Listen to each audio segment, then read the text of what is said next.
Bonjour, alors moi je suis Youssef Kadri, je suis actuellement vice-président étudiant de l'Université Paris-Cité. Donc je m'occupe de tout ce qu'on appelle expérience étudiante et vie étudiante à l'université. Et je suis aussi actuellement étudiant en médecine dans cette université.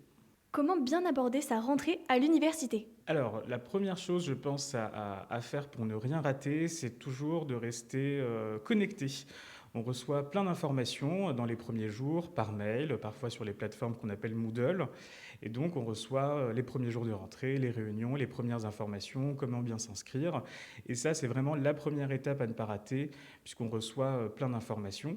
Et puis, bien aborder aussi sa rentrée, je pense que c'est ne s'interdire aucune question pendant les journées de rentrée. Beaucoup d'universités font des journées de rentrée, des journées d'accueil, où elles présentent un peu comment vont se dérouler les premiers cours, comment va se dérouler l'année dans sa globalité. Et donc là, il faut poser un maximum de questions pour ne pas être surpris, comprendre le fonctionnement universitaire et comment vont se dérouler les prochains jours. Comment gérer la transition entre le lycée et les études supérieures? C'est une transition qui est assez importante. Parce que généralement, quand on arrive à l'université, après le lycée, où on vient d'avoir 18 ans, où on va avoir 18 ans, c'est les premiers pas dans une vraie vie d'adulte, si je puis dire.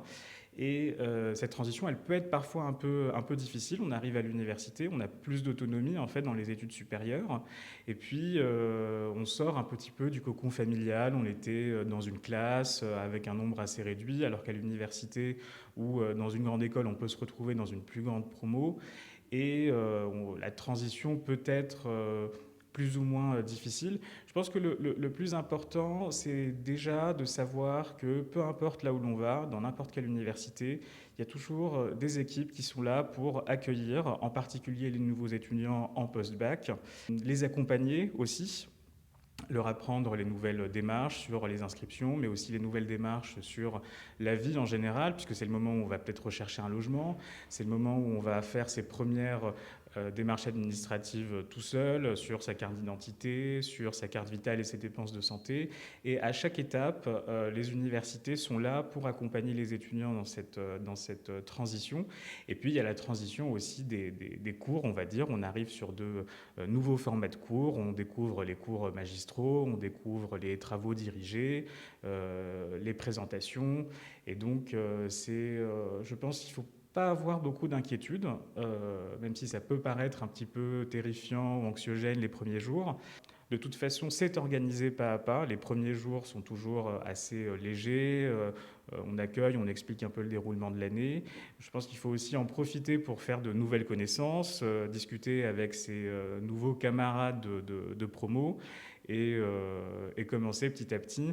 De toute façon, il y a toujours un service qui pourra accompagner, que ce soit sur une question pédagogique, une question de scolarité, d'inscription, mais aussi une question plus en rapport avec sa vie personnelle. Et puis la transition vers les études supérieures, c'est aussi le moment où on apprend à se connaître un peu plus. Et je pense qu'il faut profiter de cette période-là justement pour se questionner sur le sens des études qu'on veut faire, sur sa future orientation professionnelle. C'est aussi important dès le début, sans se mettre aucune pression. Mais cette période de transition, elle est vraiment intéressante pour tous ces questionnements-là, puisqu'on a le temps en fait de se questionner, on a le temps d'apprendre, on a le temps aussi de changer si nécessaire. Quelles ont été vos principales difficultés et comment les avez-vous surmontées? Alors, ça remonte un petit peu, mais je pense que la principale difficulté, alors ça l'a été pour moi et je pense que ça l'a été pour beaucoup de personnes dans cette transition, c'est de trouver une méthode de travail, de trouver une nouvelle méthode de tout court sur l'université. On a un emploi du temps, un planning qui est plus ou moins chargé en fonction des disciplines chargées en heures de cours. Mais finalement, peu importe, on peut avoir 8 heures de cours par semaine comme on peut avoir 30 heures de cours. La chose la plus difficile, ou peut-être la plus importante, je ne vais pas dire la plus difficile, c'est pas forcément difficile, c'est d'arriver à trouver sa méthode et à se questionner sur sa méthode. Est-ce que je prends en note tout ce que le professeur en face de moi va dire? Est-ce que je suis plutôt à réviser à la bibliothèque ou chez moi? Est-ce que je suis plutôt à faire des fiches? Est-ce que j'ai plutôt une mémoire auditive et donc j'enregistre et je réécoute? Aujourd'hui, dans beaucoup d'universités, les cours sont enregistrés, soit de manière audio ou même audiovisuelle. Donc, est-ce que je revois les cours? Est-ce que j'apprends sur les diaporamas qui ont été fournis par les enseignants? Ce questionnement de la méthode et comment aborder ses cours pour réussir au mieux son parcours? Je pense que c'est la question fondamentale dans la transition, dans les premiers jours. Et alors, bien sûr, à ce moment-là, on pose des questions à gauche, à droite. On a les parents qui vont dire alors il faut faire comme ça, t'as pas fait tes fiches, c'est pas bien. Le conseil que j'aurais à donner là, c'est faites comme vous le sentez et puis surtout n'hésitez pas à changer. Tester une méthode, une semaine, 2 semaines, voir est-ce que ça fonctionne, est-ce que j'arrive bien à comprendre mes cours, est-ce que j'arrive à répondre aux exercices, aux questions, et puis si je n'y arrive pas, bah, tant pis, je change. Le plus important, c'est de trouver la méthode avec laquelle finalement on va construire son parcours universitaire pendant toutes ces années. Amphi, fac, crous, pouvez-vous nous expliquer ce jargon pour expliquer tout ça aux étudiants? C'est vrai que ça fait partie de la transition, plein de nouveaux mots, plein de nouveaux acronymes aussi. Alors, bah, les amphis, c'est généralement assez connu. On sait ce que c'est un amphithéâtre, voilà, diminutif amphi. C'est une très très grande salle de cours, voilà. Ça, c'est généralement, alors, c'est un peu plus ancien là, cette méthode de faire dans les amphis, mais c'est dédié aux cours magistraux. C'est-à-dire qu'on a un enseignant, le plus souvent un professeur, qui va donner un cours pendant 1 heure et demie, voire 2 heures, dans lequel il ne va pas toujours y avoir d'interaction ou de questions-réponses. Ce sera plus une connaissance qui sera délivrée, même si on voit que de plus en plus ça change, les formats de cours changent, même dans les amphithéâtres et dans les cours magistraux, où on a de plus en plus d'interactivité, de plus en plus d'activités qui se font pendant ces cours magistraux, à la différence des TD, ou ED, enseignement dirigé ou travaux dirigés, où là c'est des cours qui vont être en plus petits groupes, ça rappelle en fait le lycée tout simplement. C'est des temps qui sont dédiés très souvent à des travaux, à des exercices, on s'entraîne, on vérifie si les connaissances qu'on nous a données, les cours qu'on a suivis dans les amphithéâtres, donc dans les cours magistraux, ont bien été acquis, et ça sert aussi beaucoup d'entraînement. On a aussi des TP dans certaines disciplines, dans beaucoup de disciplines scientifiques, c'est des travaux pratiques, comme on a connu au lycée, même si là on nous demande un peu plus d'autonomie, on est plus autonome face à sa paillasse ou à son ordinateur, si c'est un TP d'informatique par exemple. Et donc ça demande un peu plus de préparation et plus d'autonomie le jour J. Donc ça c'est un petit peu le côté des cours, l'aspect pédagogique.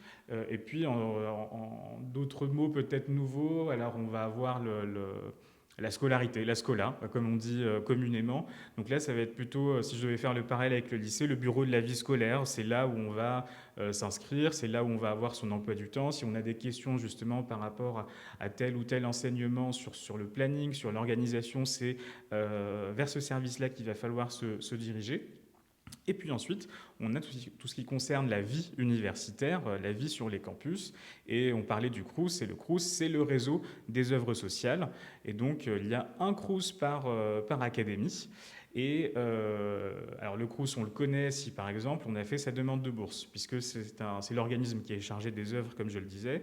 Et donc c'est auprès du Crous qu'on fait sa demande de bourse, qu'on fait aussi une demande de logement étudiant dans la résidence universitaire.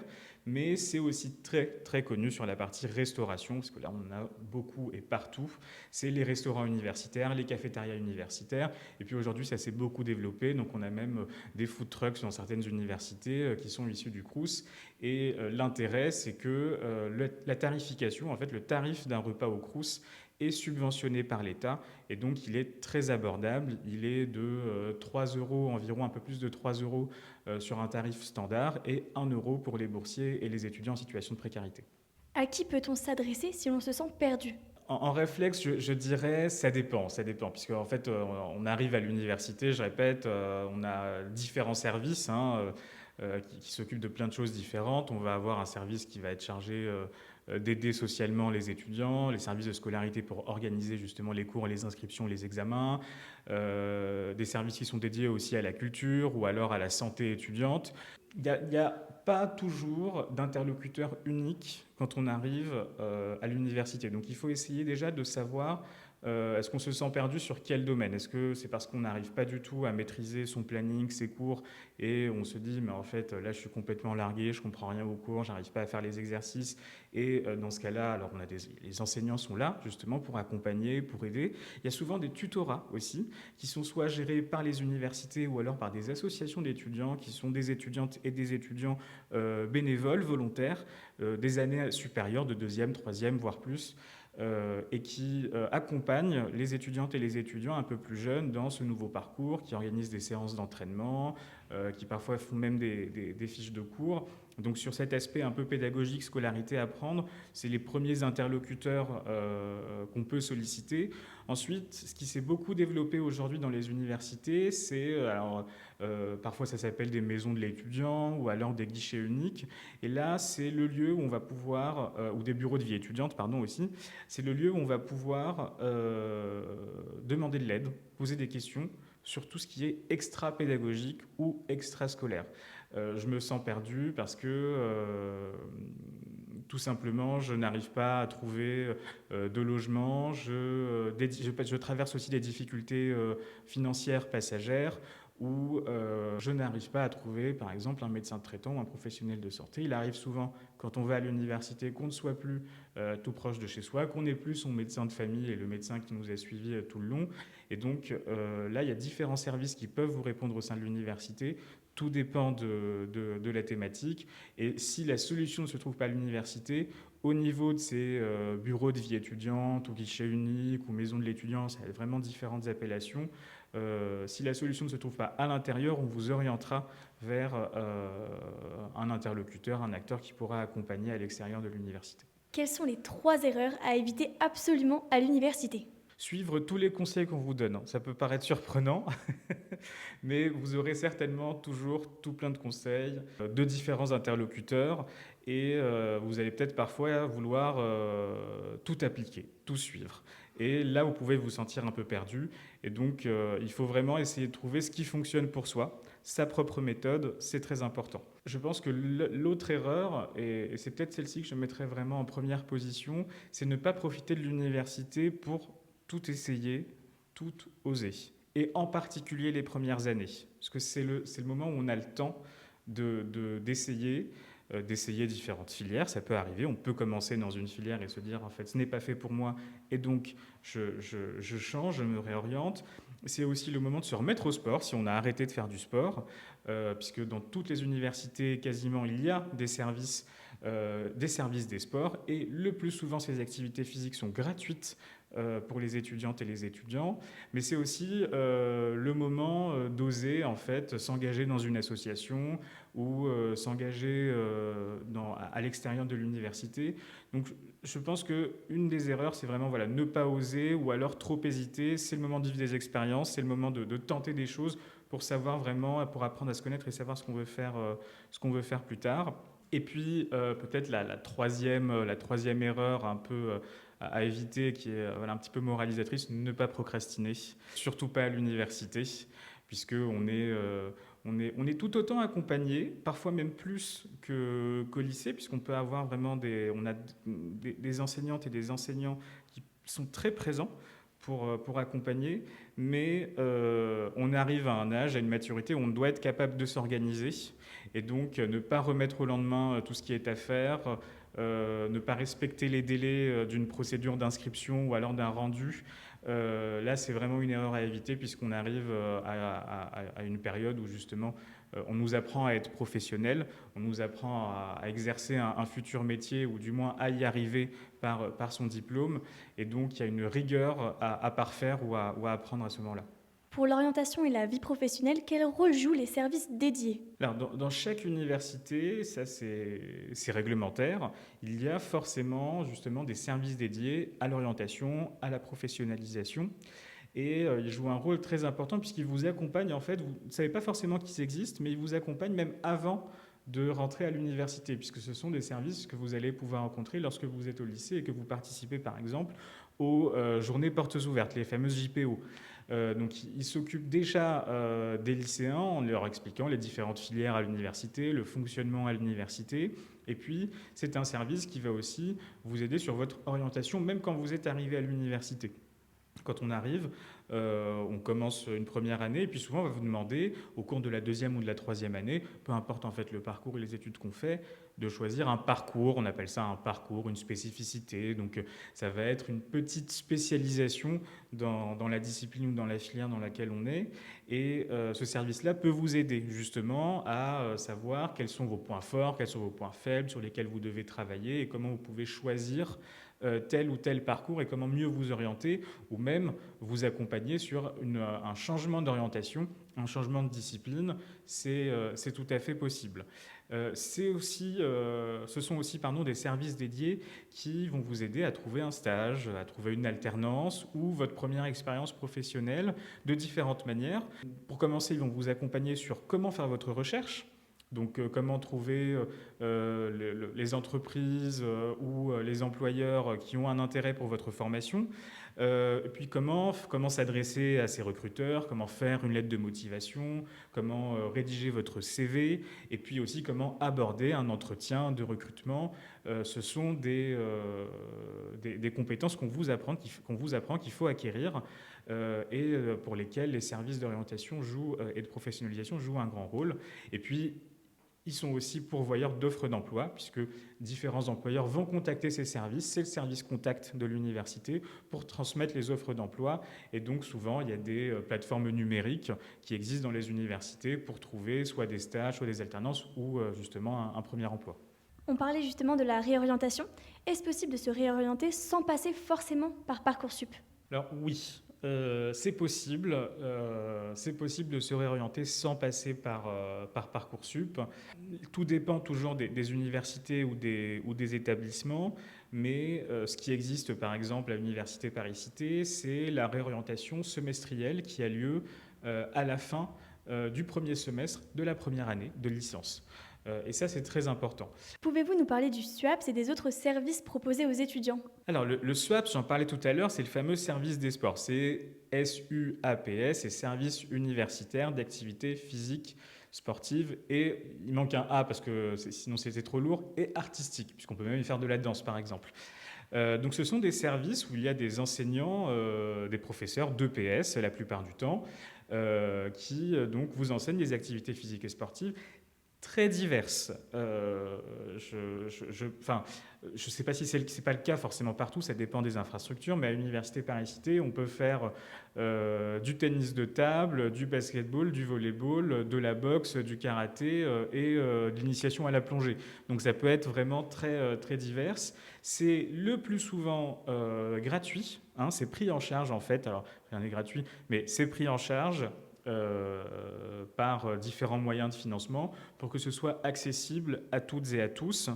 On peut en faire tout au long de sa scolarité et donc c'est une grande plus-value à l'université, peut-être par rapport au lycée ou au collège où en fait on est souvent un peu coincé dans une discipline ou dans un sport en fonction du cours qu'on a, de l'enseignant qu'on a. Là on a le choix de faire différents sports et on peut choisir un sport une année et une autre activité sportive l'année qui suit par exemple.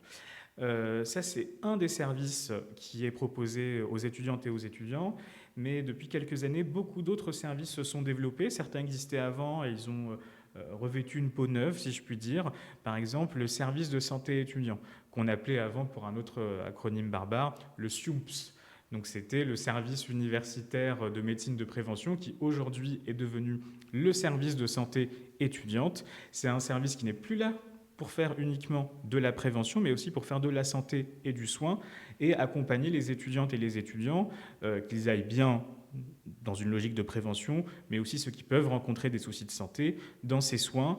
À l'université, il y a des consultations, il y a des médecins, il y a des spécialistes, il y a des psychologues aussi, des psychiatres pour accompagner sur le sujet de la santé mentale également, mais aussi différents spécialistes. Vous pouvez avoir des ophtalmos, des dentistes, pour avoir ces soins directement dans les murs de l'université. Et puis, quand ce n'est pas possible, ces professionnels de santé vont vous orienter vers d'autres professionnels à l'extérieur qui sont en partenariat avec l'université.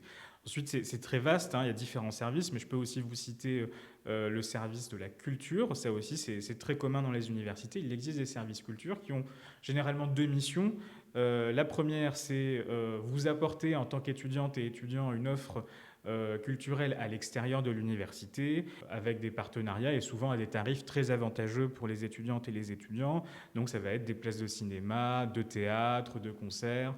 Ou alors, la deuxième mission, c'est plus de la pratique culturelle, à l'université ou à l'extérieur de l'université via des ateliers ou alors parfois même en lien avec des associations, un orchestre, un chœur, etc.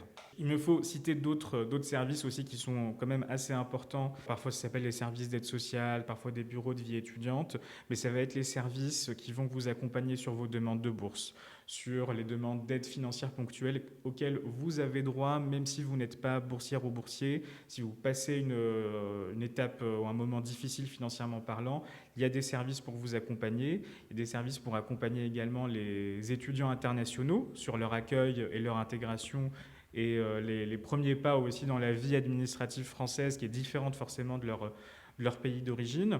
Et puis, on va avoir des services qui vont aussi accompagner, par exemple, les étudiantes et les étudiants en situation de handicap pour mettre en place les bons aménagements et le bon matériel pour suivre les cours, passer les examens en fonction de leur handicap. Et puis, si je devais citer peut-être un dernier service ou un dernier dispositif aussi, c'est les missions ou les bureaux de l'engagement étudiant. Lorsque vous vous engagez à l'université en tant qu'étudiant, vous avez la possibilité de le faire valoir, c'est-à-dire de le faire reconnaître, de faire reconnaître les compétences et les connaissances que vous avez acquises à l'université. Donc à Université Paris-Cité, c'est une discipline à part entière, en fait, c'est une UE, un nouvel acronyme que je n'ai pas cité tout à l'heure, mais c'est une unité d'enseignement. On peut avoir une unité d'enseignement de physique, de chimie, et bien on a une unité d'enseignement engagement étudiant dans laquelle on s'engage à l'université ou à l'extérieur, et puis forcément quand on s'engage, on acquiert des connaissances et des compétences, et elles sont reconnues par une note, c'est noté, et ça permet justement de faire reconnaître ces compétences-là. La fac, c'est aussi la vie étudiante. Pouvez-vous nous parler des associations? Bien sûr, alors les associations, c'est un acteur très très important au sein des universités. Je parlais d'engagement tout à l'heure, justement, la plupart de nos étudiants, plus d'un étudiant sur deux, est engagé dans une association étudiante. Alors là, je disais que je ne donnais pas de conseils sur la méthode de travail, mais là, je vais donner un conseil, engagez-vous dans les associations étudiantes, c'est très important, et il y en a pour tous les goûts. Il y a des associations culturelles, des associations de théâtre, de jeux de rôle, de jeux de société, mais vous allez aussi avoir des associations qui vont être là pour le sport, sur différentes pratiques sportives, des associations aussi engagées dans la défense du climat, par exemple. Nous avons également des associations qui vont être là pour aider les étudiantes et les étudiants, aider ses pairs. Je parlais tout à l'heure de tutorat, d'associations de tutorat, ça existe aussi. Et on a aussi des étudiants, des associations, pardon, qu'on peut appeler des bureaux des étudiants ou des associations de filière qui sont là pour vous donner des services, soit d'impression, soit des services aussi de partenariat avec des enseignes, mais aussi des associations qui sont là pour défendre, on va dire, vos intérêts. C'est souvent le cas des bureaux des étudiants. Y a-t-il d'autres dispositifs utiles que les étudiants devraient connaître? Oui, certainement. J'en ai cité quelques-uns, il y en a encore plein d'autres. Mais si je devais en citer qu'un aujourd'hui avec vous, ce sont les régimes spéciaux d'études ou régimes spécifiques d'études. Et donc c'est les RSE, un autre acronyme. En fait, c'est un dispositif qui permet aux étudiants qui auraient des besoins particuliers. Et il y en a. Peu importe la raison, ça peut être différentes raisons. Je parlais d'engagement tout à l'heure, des étudiants peuvent être engagés à des niveaux importants et très chronophages, par exemple en tant que sapeur-pompier volontaire ou dans une réserve militaire. Et donc là, on peut avoir besoin d'un planning aménagé ou alors d'une dispense d'assiduité à certains cours obligatoires pour pouvoir accomplir son engagement. Ça peut aussi servir, et il y en a beaucoup à l'université, aux étudiants salariés, aux étudiants qui ont un job à côté de leurs études parce qu'ils soit ils n'ont pas de bourse ou alors la bourse qu'ils ont n'est pas suffisante pour subvenir à leurs besoins. Et dans ce cas-là, ça permet, en accord avec les enseignants, avec l'équipe pédagogique, d'avoir le planning adéquat pour pouvoir mener de front ses études et son job à côté. Ça peut aussi servir dans des cas, on va dire, très particuliers, par exemple lorsqu'on est étudiant aidant. Ça, c'est un point très important. On peut être étudiant et se retrouver à aider un proche, un membre de sa famille, un ami très proche qui est malade et l'aider, l'accompagner à ses rendez-vous médicaux, passer le voir très souvent. Et dans ce cas-là, c'est une charge qui est importante et c'est une charge qui est reconnue de plus en plus à l'université, qui est reconnue par le Crous aussi. pour justement majorer le montant de la bourse. Et dans ce cas-là, on peut aussi avoir des aménagements de planning ou des aménagements de modalités d'examen lorsqu'on est bénéficiaire d'un régime spécial d'études.